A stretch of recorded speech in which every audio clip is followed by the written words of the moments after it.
In this video, we will be discussing the formation of the Aksumite Empire and the unnamed Conqueror, detailing a time span ranging from 50 to 220 AD.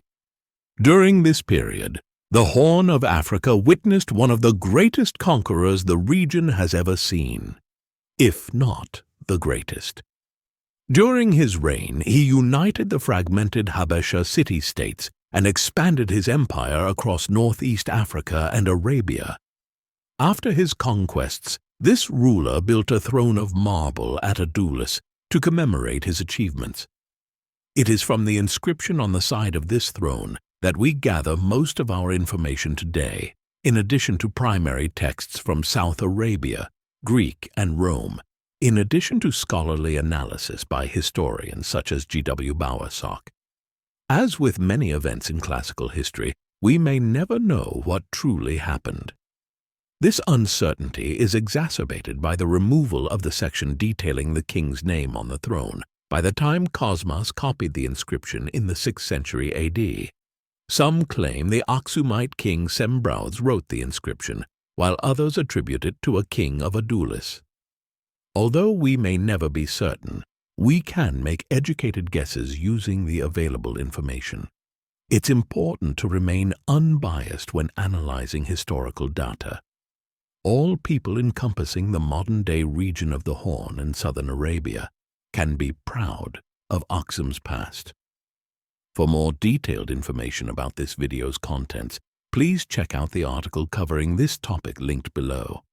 In addition to more information, it has more pictures and sources. Part 1. The Habesha City-States.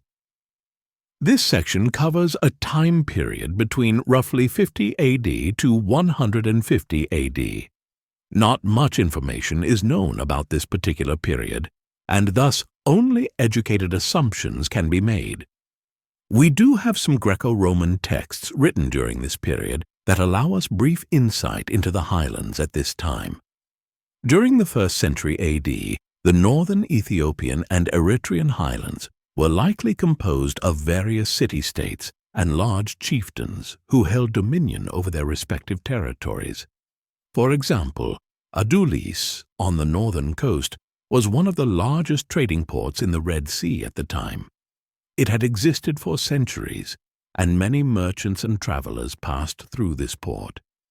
Greek was the lingua franca, and the port and the surrounding regions might have been inhabited by a specific Habesha group called the Agazians.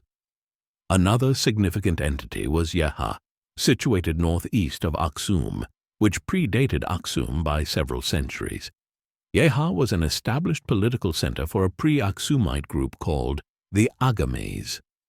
Lastly, Aksum itself was another important city-state at this time, presumably inhabited by a Habesha group called the Aksumites. Luckily, during this time, Aksum was growing in power through the increased economic revenue it was generating from further inland trade that only it had access to. Other notable towns in the region included Matara and Kohaito. Early 2nd century AD Aksum, the Habesha city-state civil war, approximately 140 AD. As Aksum's strength grew throughout the early 2nd century AD, a civil war might have erupted between the different political centers in the highlands.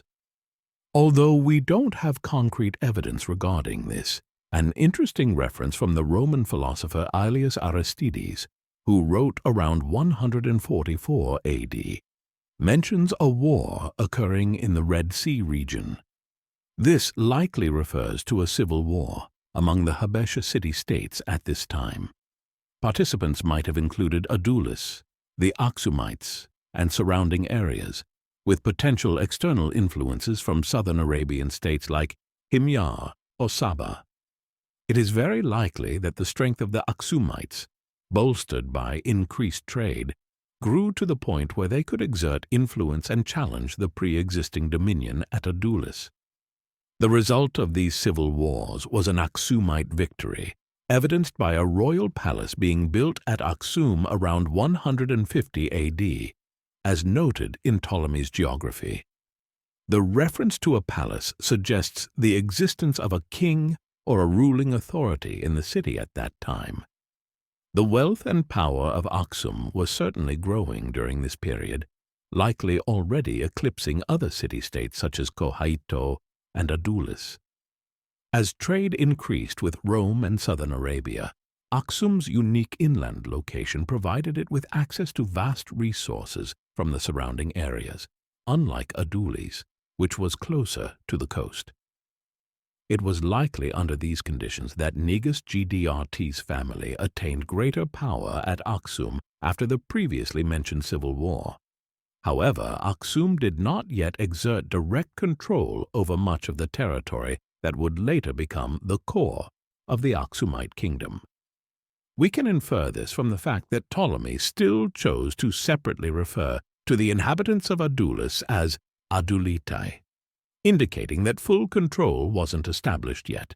The beginning of the Aksumite Empire, 160 to 200 AD, Section 1, the birth of Emperor GDRT, approximately 160 to 170 AD. Around 160 AD, Negusa Negas Gadarat was born.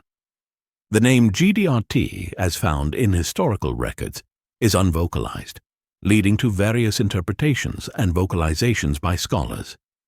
While the exact vocalization of GDRT in Ge'ez, a classical language of Ethiopia and Eritrea, remains unknown, most scholars today favor the vocalization Gadarat. Gadarat is the first known king of the Aksumite Empire. The reign of GDRT is described mainly in Sabaean inscriptions dating from around 200 AD. However, the inscription on the throne at Adulis might have been written by GDRT. This throne at Adulis was made of marble and featured a Greek inscription on its side that chronicles the conquests of an unnamed emperor. Cosmas, a Byzantine traveler in the 6th century AD, was tasked with copying this inscription at the request of the Aksumite Emperor Caleb, just before he conducted his own conquest of the Himyarite kingdom. Caleb was likely inspired by the conquests of his forefather chronicled on the throne. Ironically, the inscription on the sides of the throne itself was inspired by the older basalt stele located right behind it, which described the conquests of Ptolemy III and Alexander the Great. The exact date and authorship of the inscription on the Adulis throne remain debated. However, current evidence might point to the late 2nd century AD or early 3rd century AD, as suggested by historian Glenn Bowersock. He attests to this time period because of the mention of a tribe called the Kinaido-Kolpitai, who were recorded during the 2nd and 3rd centuries AD, with their first appearance in Ptolemy's geography. Additionally, the Conqueror in the inscription claims to be the first of his people to rule the lands of Arabia.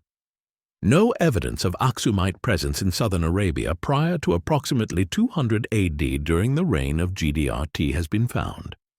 Thus, it is likely that the events written on the throne were written in the late 2nd century AD by Emperor Gadarat. However, we can never be certain, especially because little concrete evidence exists and Aksumite archaeology is still in its early stages. Some scholars suggest the emperor was actually from Adulis, while others claim it was another Aksumite king named Sembruths. Whatever the case, this emperor was from one of the Habesha city-states of Aksum or Adulis, and was, if not the greatest conqueror, certainly one of the most significant figures the Horn of Africa has ever known. Having after this with a strong hand compelled the nations bordering on my kingdom to live in peace, I made war upon the following nations, and by force of arms reduced them to subjection. I warred first with the nation of Ge'ez, then with Agam and Sigia, and having conquered them I exacted the half of all that they possessed. I next reduced Aua and Tiamo, called Siamo and the Gambela, and the tribes near them, he means the nations beyond the Nile, and Zingabene and Angabe and Tiama, and Athagus and Kalaya, and the Seminoi, a people who lived beyond the Nile on mountains difficult of access and covered with snow, where the year is all winter with hailstorms, frosts and snows, into which a man sinks knee-deep. I passed the river to attack these nations and reduced them. I next subdued Lazine and Zar and Gabala, tribes which inhabit mountains with steep declivities abounding with hot springs, the Atalmo and Bega, and all the tribes in the same quarter along with them. I proceeded next against the Tangatai, who adjoin the borders of Egypt, and having reduced them I made a footpath giving access by land into Egypt from that part of my dominions. Next I reduced Anin and Matin, tribes inhabiting precipitous mountains. My arms were next directed against the Siscia nation.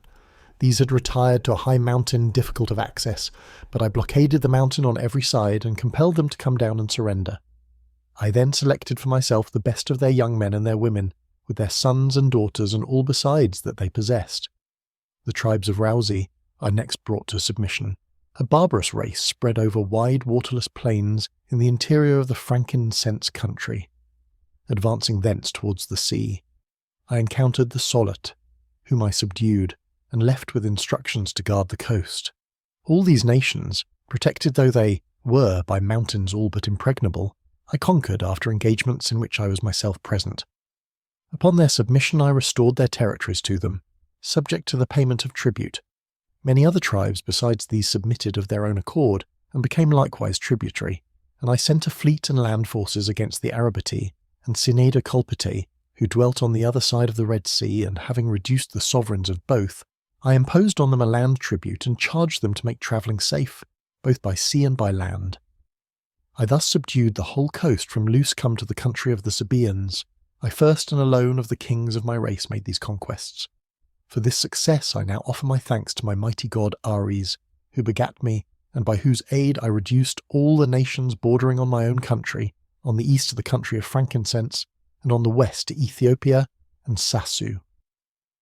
Of these expeditions, some were conducted by myself in person, and ended in victory, and the others I entrusted to my officers. Having thus brought all the world under my authority to peace, I came down to Adulis and offered sacrifice to Zeus and to Ares and to Poseidon, whom I entreated to befriend all who go down to the sea in ships. Here also I reunited all my forces, and setting down this chair in this place, I consecrated it to Ares in the 27th year of my reign. Gadarat's early campaigns. Gadarat begins his inscription by explaining that he first conquered the nations around him, likely referring to the villages surrounding Aksum, though he does not name them specifically. Securing control over the nearby countryside was crucial before engaging in war with other, more distant Habesha tribes. The emperor's conquests of Gaz, Agame, and Sigiri. The first target of Gadarat's expansion was the region around Adulis, inhabited by the Agazians. It's no coincidence that the Agazians were the first nation he warred with. They were the strongest Habesha tribe after the Aksumites during this era, and served as an economic center second only to Aksum. Additionally, the Agazians held historical significance, likely being the domain of previous rulers, such as Zoskales, and the site where the historic stelae detailing the conquests of Ptolemy III and Alexander the Great were located. Gadarat also conquered Agame, identified as the Agame area in the northern Tigray region of Ethiopia. Agame lies directly below Akele Guzai and has been a significant historical region for centuries, known for its ancient Aksumite and pre-Aksumite sites. Lastly, Gadarat conquered Sigiri. The exact location of Sigiri remains unknown, but it is hypothesized that Sigiri could be an early etymology of the word Seraye.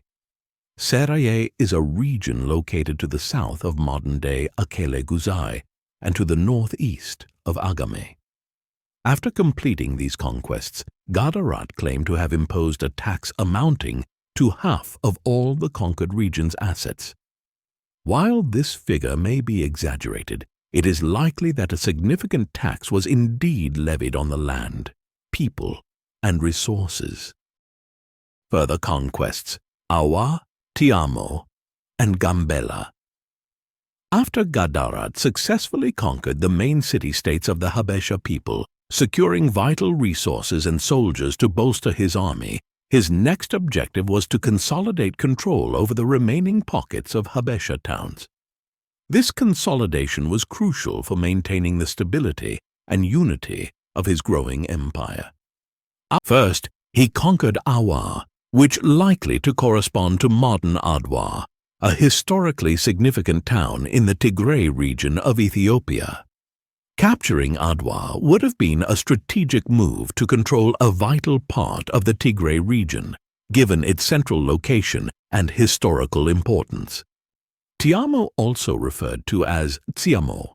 The exact location of Tiamo is debated among historians. However, it is possible that Tiamo is an early reference to Debre Damo, a mountainous region northwest of Adiwa.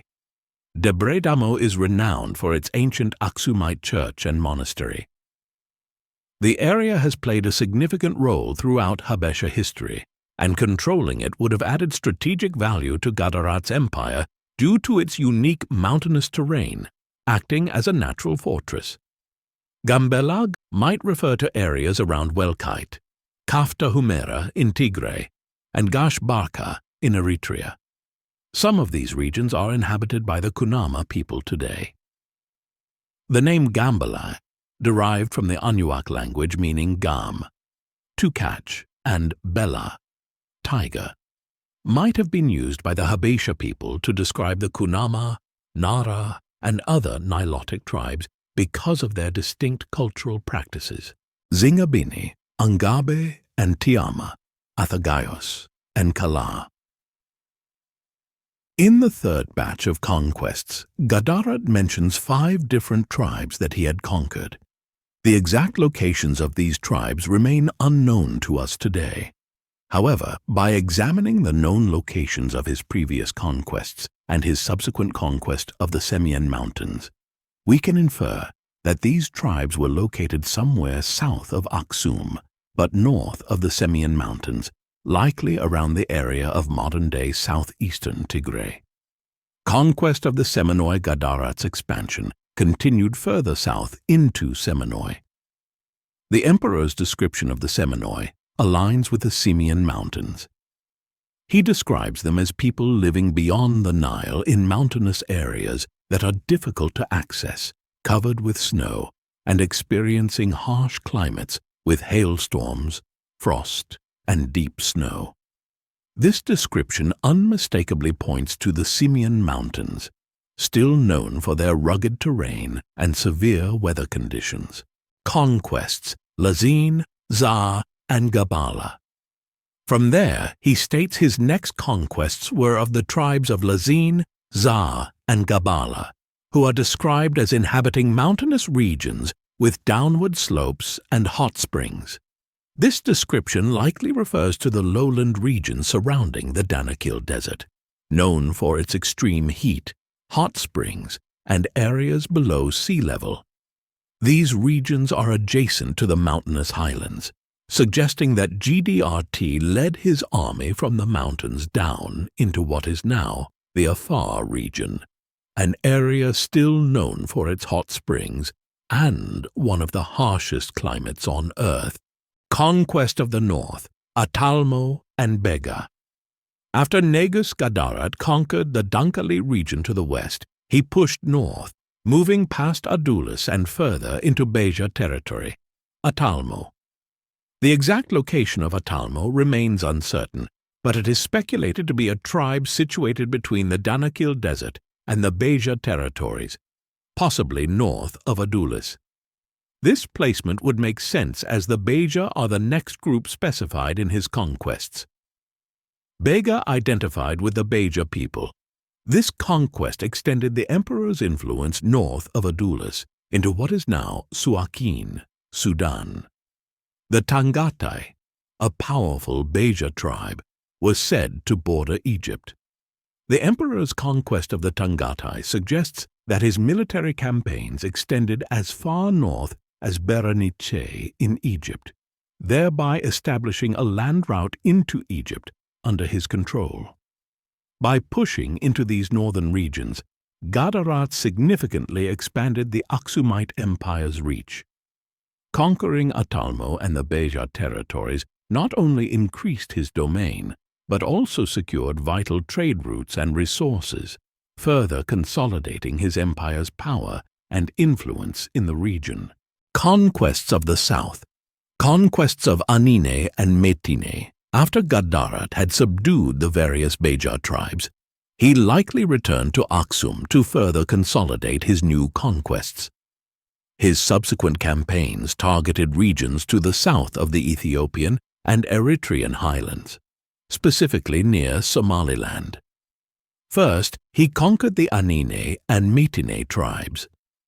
Although the exact locations of these tribes are unknown, Gadarat mentions that they were situated in precipitous mountains, possibly referring to the Amar Mountains near present-day Dire Dawa.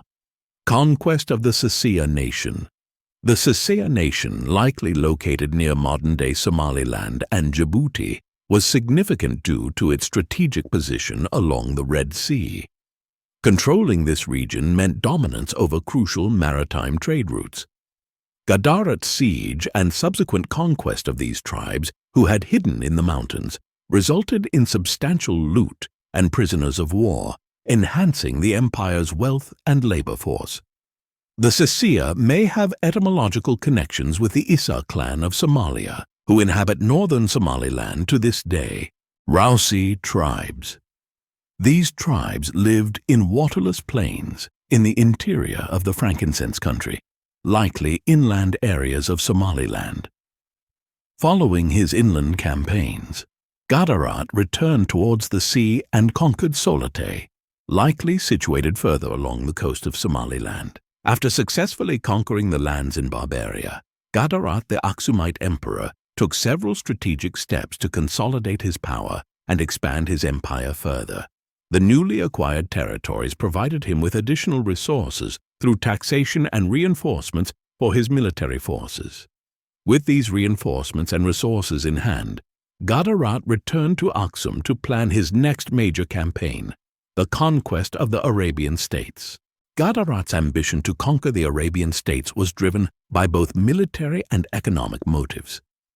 The Arabian states were Aksum's main competitors in the region, particularly in the incense trade. By conquering these states, Gadarat aimed to eliminate these competitors and establish Aksum's dominance both militarily and economically. To achieve his goal of conquering the Arabian states, Gadarat needed to amass a large fleet capable of transporting his army across the Red Sea. The port of Gabaza in Adulis, an essential Aksumite naval base, played a crucial role in this endeavor. Once the fleet was ready, Gadarat launched his campaign, beginning from Luscome.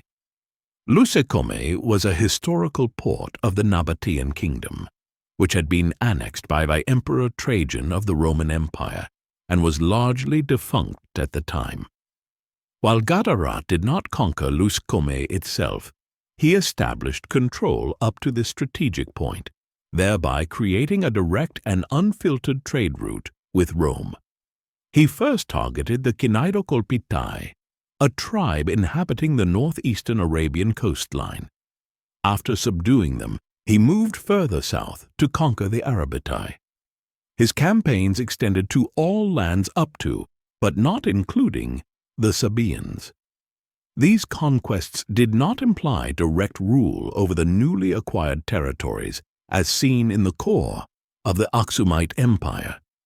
Instead, these regions became tributary states required to pay taxes to the Aksumite emperor. By making these states tributaries, Gadarat ensured a steady flow of resources and maintained control over a vast area without the need for direct administrative oversight. This strategy allowed him to extend Aksum's influence and secure economic benefits while focusing administrative efforts on the core regions of his expanding empire. Declaration of achievements and gratitude to the gods. Upon completing his conquests, Emperor Gadarat returned to Adulis, a significant historical site where his ancestors, such as Zoskales, once ruled. Adulis also housed an ancient stele dedicated to Ptolemy III and the conquests of Alexander the Great. By conquering numerous lands, the emperor mirrored the achievements of these legendary figures. To commemorate his victories, he ordered a marble throne to be made right in front of the existing stele. On the side of this marble throne, he commanded that his conquests be inscribed in Greek, so travelers from throughout the ancient world would learn of his achievements when they reached the port city of Adulis. After an extensive campaign of conquest, Gadarat successfully dominated regions stretching from Berenice and Lus Come in Roman Egypt in the north to Barbaria in the south and as far west as Sassu. He proudly proclaimed himself as the first king of his lineage to achieve such expansive conquests. The South Arabian Era. Around 200 AD, significant historical references to the Aksumite ruler Gadarat merged in South Arabian scripts. These inscriptions provide valuable insights into the conquests and influence of Emperor Gadarat during this period. Geopolitical landscape of Arabia in the late 2nd century. By the end of the 2nd century, approximately 200 AD, the Arabian Peninsula was dominated by 4 major states: Himyar, Saba, Hadramaut, and Kataban. However, the region was undergoing significant changes. Kataban, annexed by Hadramaut between 160 and 210 AD. The first South Arabian inscription mentioning Gadarat dates back to approximately 200 AD and was discovered in Riyam in modern-day Yemen. The inscription was inscribed during the reign of Al-Hannafan, detailing a treaty with Gadarat. In gratitude, because when a mission had been sent to him by Gert, king of the Habashites, seeking an alliance with him, this alliance was duly concluded between the Sabaeans and Gert and the army of the Habashites, whereby they swore to keep a united front for war or peace in relation to anyone committing aggression against them, and that in truth and good faith there should be an alliance between Silhin and Zuren, that is to say, between Elen and Gidert for the rest of their lives, in gratitude because their alliance with the Habashite king was thus concluded according to the model of the alliance they had earlier concluded with Yidbi Gilon, king of Hadramaut, before this present dedication. From the inscription we learn that Gadarat, referred to as the Habashite king, had sent a diplomatic delegation to the Sabaean king, Al-Hannafan. This diplomatic mission aimed to establish both a defensive and aggressive alliance between their kingdoms.